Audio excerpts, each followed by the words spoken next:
గౌరవ ముఖ్యమంత్రి గారు శాసనసభలో దొంగతనం చేసిన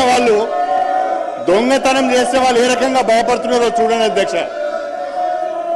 ధరణి అడ్డం పెట్టుకొని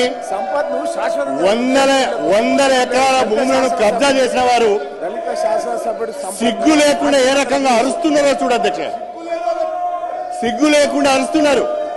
గౌరవ ముఖ్యమంత్రి గారు నిండు సభలో బాలానగర్ లో కంపెనీ యజమానులను బెదిరించి ధరణిని అడ్డం పెట్టుకొని వందల ఎకరాల భూములను అధికారాన్ని అడ్డం పెట్టుకొని సొంతం చేసుకున్నారు. స్వయంగా ఒక మాజీ మంత్రి ప్రస్తుత ఎమ్మెల్యే పేరు తీసుకొని వారి బంధువులు ఈ రకంగా చేశారని చెప్పి ముఖ్యమంత్రి గారు సభ దృష్టికి తీసుకువచ్చి మీ ద్వారా హౌజ్ కమిటీ వేయాలని వారు ప్రతిపాదిస్తే సిగ్గు లేకుండా అరుస్తున్నారు అధ్యక్ష. నిజంగా నీకు నిజాయితీ ఉంటే, నిజంగా మీరు తప్పు చేయకపోతే హౌజ్ కమిటీకి ఒప్పుకోవాలని చెప్పి నేను కోరుతున్నా.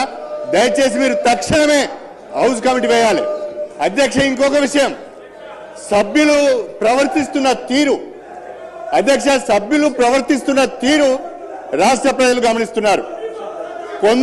కొంతమంది సభ్యులు సిగ్గు లేకుండా శాసన సభ్యులమనే విషయాన్ని కూడా మర్చిపోయి అరుస్తున్నారు అధ్యక్ష. ఇది సభ సాంప్రదాయాలకు మంచిది కాదు. దయచేసి వాళ్ళను మీరు నియంత్రించండి. అదేవిధంగా ముఖ్యమంత్రి గారు కోరిన విధంగా హౌజ్ కమిటీకి మీరు అనుమతి ఇవ్వాలని చెప్పి మిమ్మల్ని అభ్యర్థిస్తున్నారు అధ్యక్ష.